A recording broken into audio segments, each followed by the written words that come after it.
देखंतु मो दीदी मंडा पिठा बनाऊँगी चाउल चूना लुण टिके स्वाद अनुसार लुण टिके गरम पानी देकी ताको घांटी देला परे पिठा बनैबा स्टार्ट करलानी। देखंतु केमती गोल गोल करी मझे खाल करी से भितरे गुंडटे भरिबो गुड़ भरिकी ताको बंद करियो। बंद कला परे को शेप रे बनाऊँगी देखंतु बढ़िया लागुची देखिबा को। अन्य माने आपण माने गोल करिक मध्य बनै परिबे। पत्र रे घोड़ाला जेतु वासना भी बढ़िया लागिबो पत्र रे घोड़ेले भल लागिबो वासना टेस्ट भी बढ़िया लागिबो सेथि हम पत्र रे बनाउछु। देखंतु बनेला परे केमिति दिसुची पिठा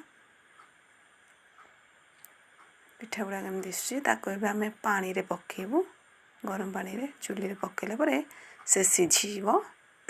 सिझिला परे कढ़ा हलानी देखंतु केम दिसुची वासना भी बढ़िया लागुची पत्र सहित मिसिकी देखंतु काटिला परे केम दिसुची। आपण मध्य बनै पारिबे आपण नरिया पुर जीरा देकी मध्य आपण बनै पारिबे। तो हमर पाखरे अन्य किछि नथिला खाली गुड़ थिला बोली नॉर्मल गुड़ देकी ही बनैलु। माँ मध्य खाउछन देखंतु।